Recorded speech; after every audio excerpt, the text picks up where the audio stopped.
Okay, good evening.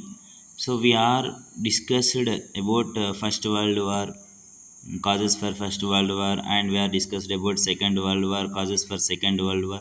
Second World War was started in 1939 and ended in 1945. So Second World War was occurred between Axis power countries and Allied power countries. So Axis power countries was victorious countries in First World War and Second World War.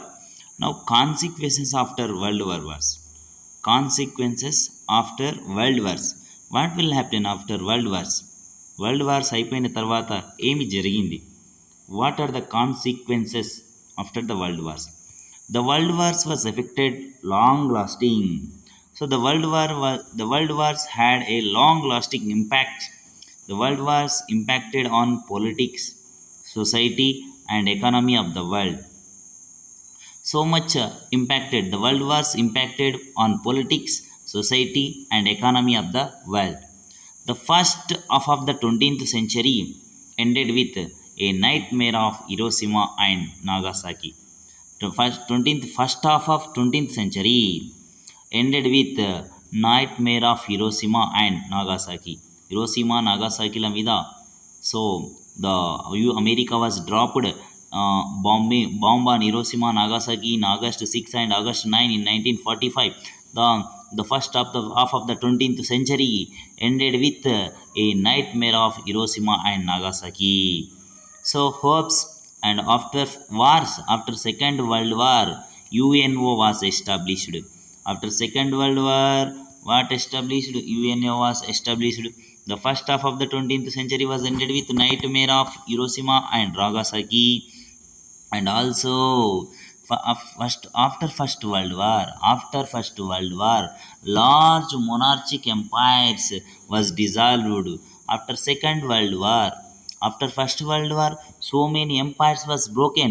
Germany empire was broken up, Turkey empire, Ottoman empire was broken up, and now after second world war, colonial empires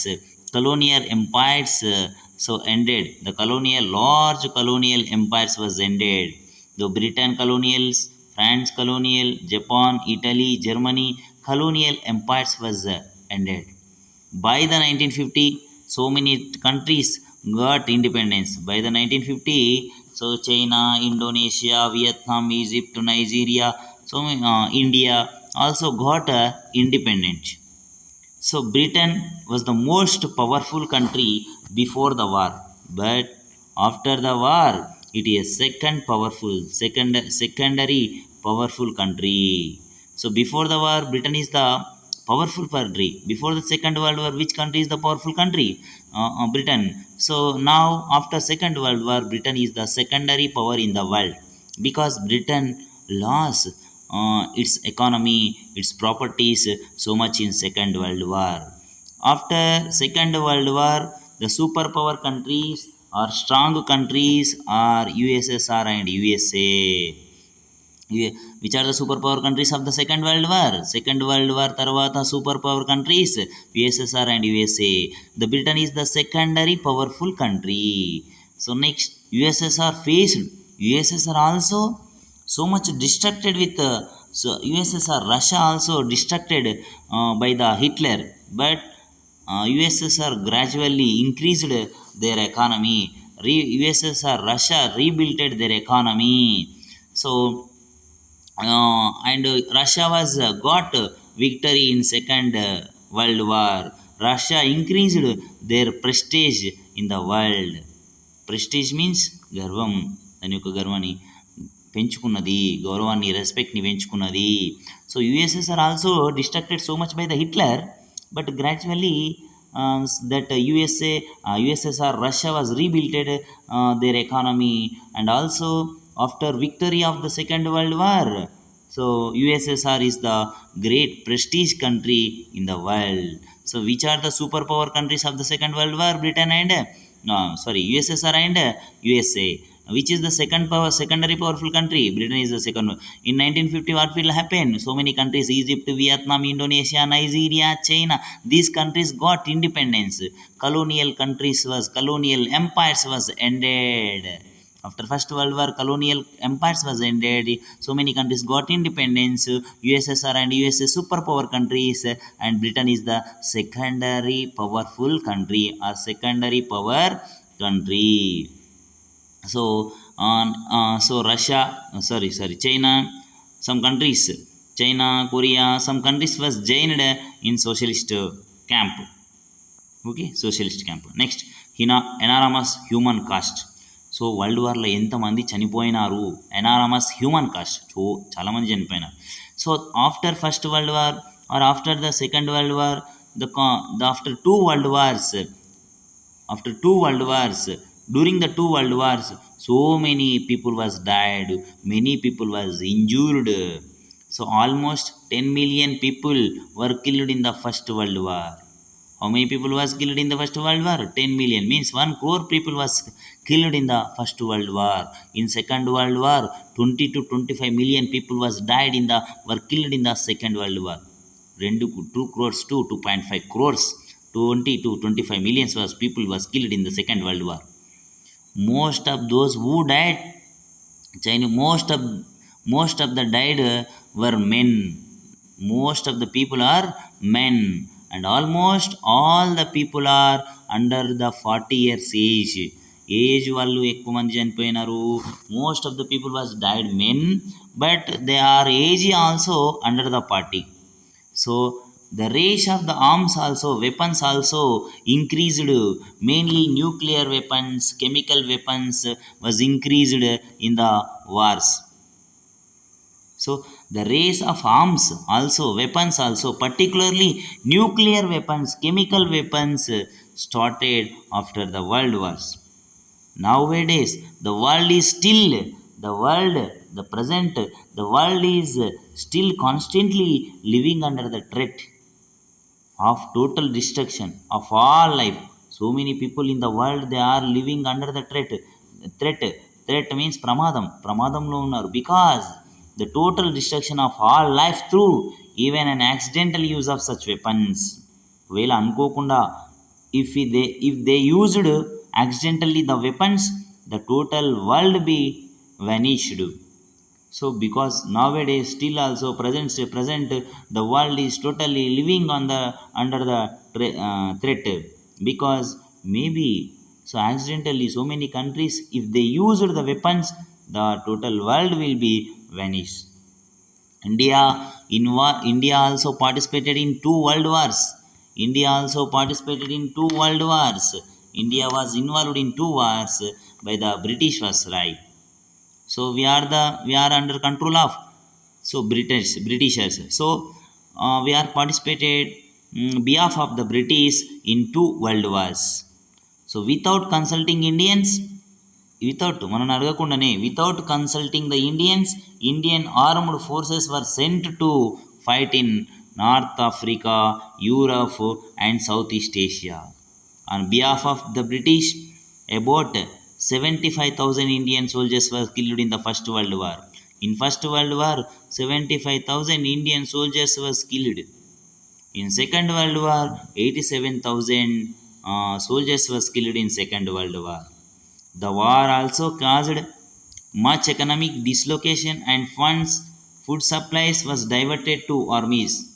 So much food materials, so much economy was taken from our India to the war. So during the Second World War, during the First World War, most of the economy, most of the food materials was supplied from our India. So thus this leads to be a major famine, Bengal famine. This leads to be famine. So a famous famine was, a drought situation was occurred in 1943, that is we called as Bengal famine. In this Bengal famine, millions of people was died due to scarcity of food materials, because most of the food materials, most of the economy is supplied to the British armies, British soldiers. That's why Indian citizens, Indian people was died in 1943 due to the Bengal famine. Here one graph was given in our textbook. This graph shows war related deaths. This graph tells about war related deaths 1500 to 1919. So this red color shows deaths per 1,000 people. So yellow color shows war deaths in millions. Here all of you see here. So here in 1500 to 1599, in means this is 16th century. In 16th century, the war deaths is 1.6 millions. The war deaths was 1.6 millions.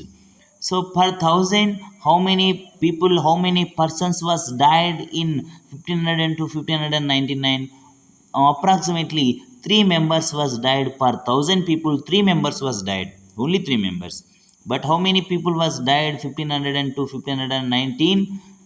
What deaths in millions? 1.6 per thousand. How many people was died? 3.2, means 3%. Approximately 3% was died per 1,000 people. But total how many millions was died? 1.6 millions. In 1600 to 1699. So how many millions in 1600 to 1699? 6.1 million peoples was died. How many persons was died per 1,000?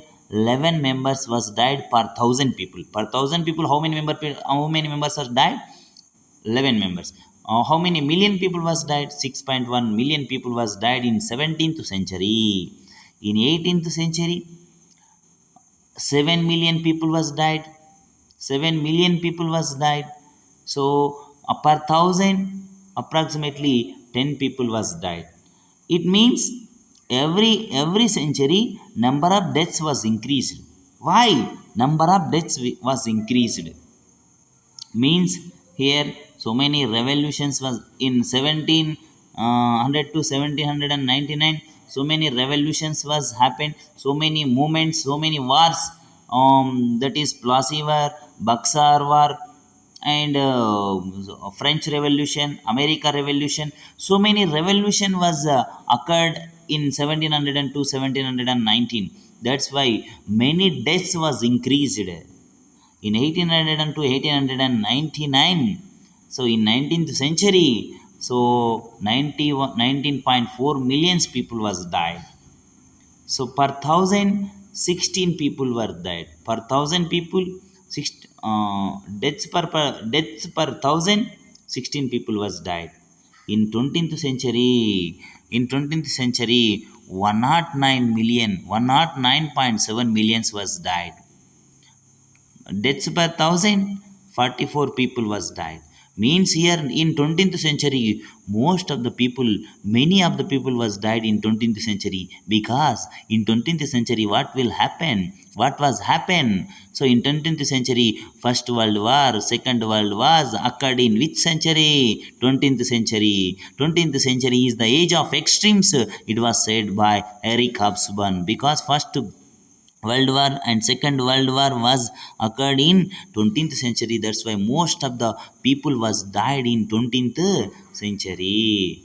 As this graph is tells about deaths related to 1500 to 1919. Okay, next one, democratic principles after world wars.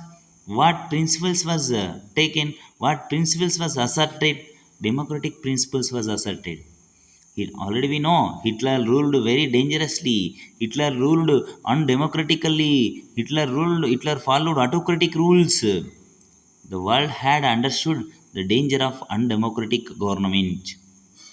వరల్డ్కి అర్థమైంది danger of undemocratic rules. So అన్డెమోక్రటిక్గా ఉంటే ఏమవుతుంది అని. So the world need now democracy. వరల్డ్కి ఏం కావాలి? Democracy.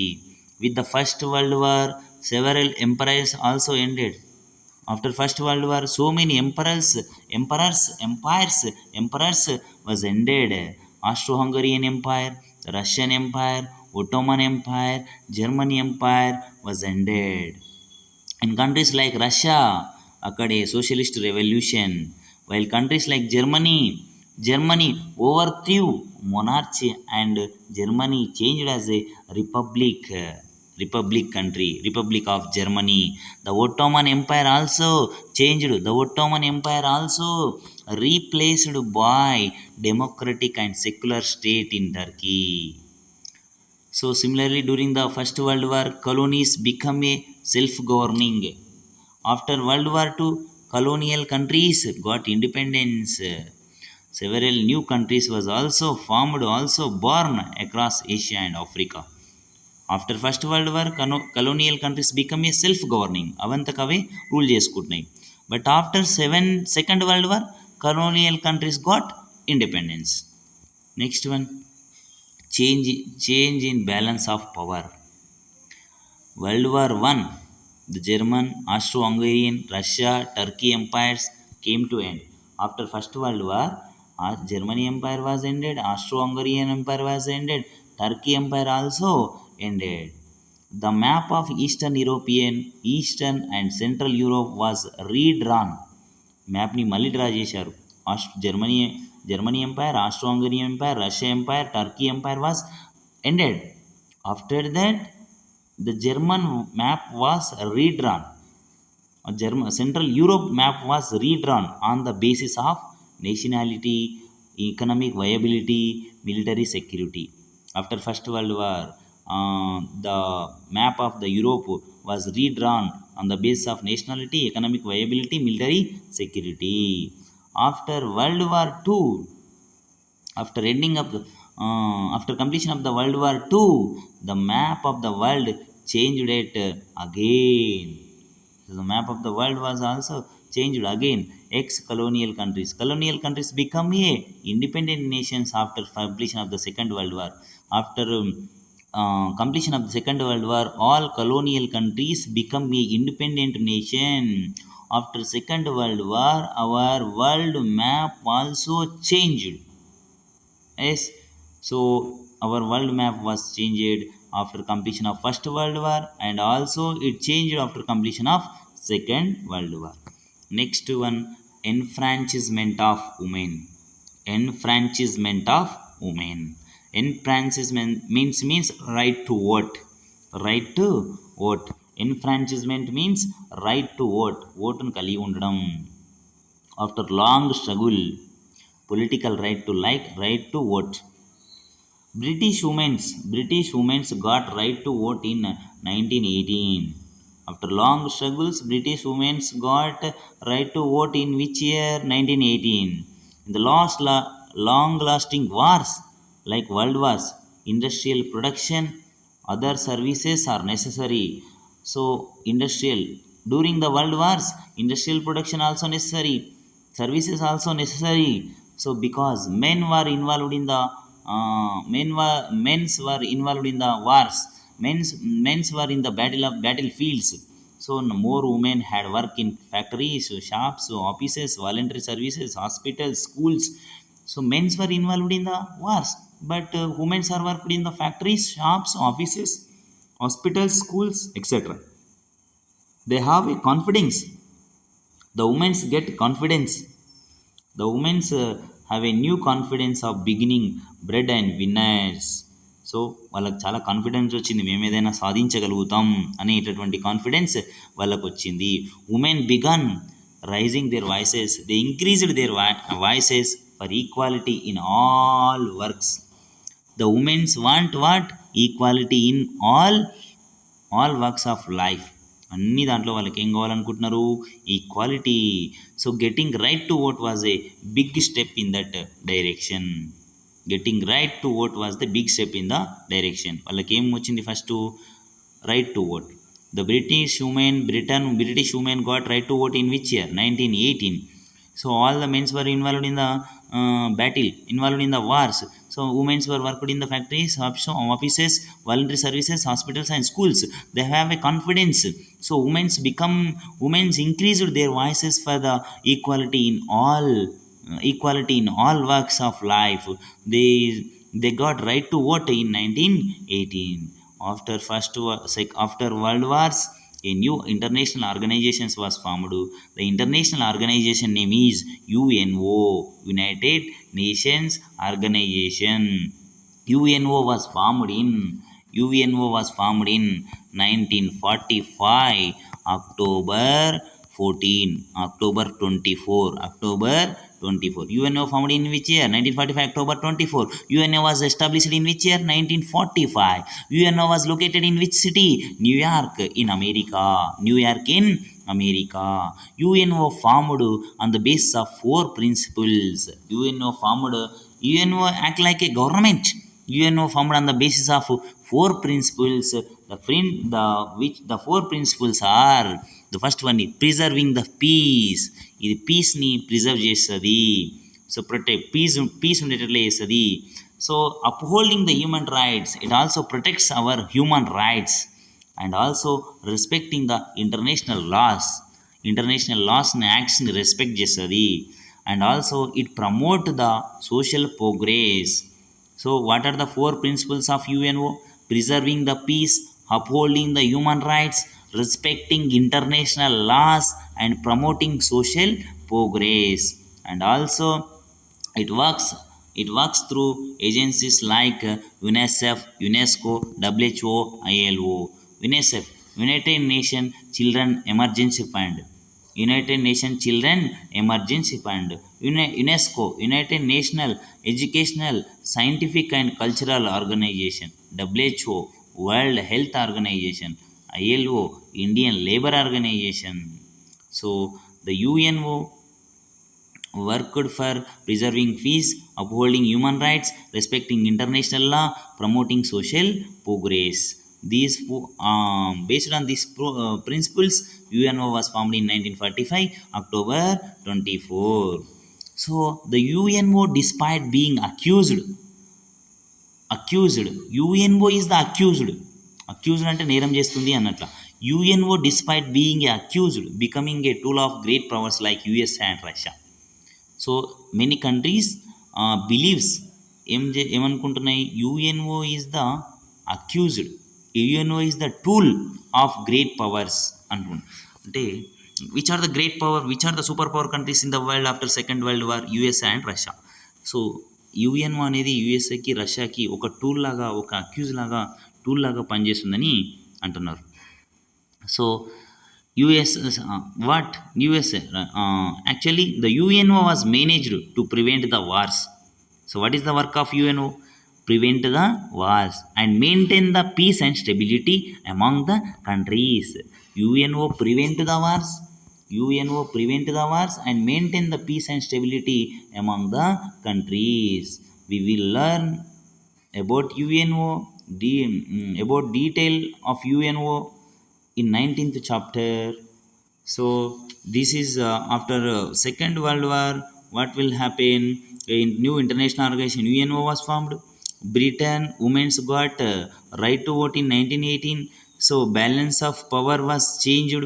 So means Europe map was redrawn after first world war, and also world map was redrawn after second world war. And also democratic principles was asserted. So many empires was ended. So Ottoman Empire also replaced by democracy and secular state. So many countries got independence. Enormous human costs, so many people was died in the world wars. And also international organization was formed, that is UNO. 20th century is the half of the 20th century, first half of the 20th century was ended with nightmare of Hiroshima and Nagasaki. So this was the consequences of second world war. So thank you for watching. Please like and share and subscribe. Please like and support to me.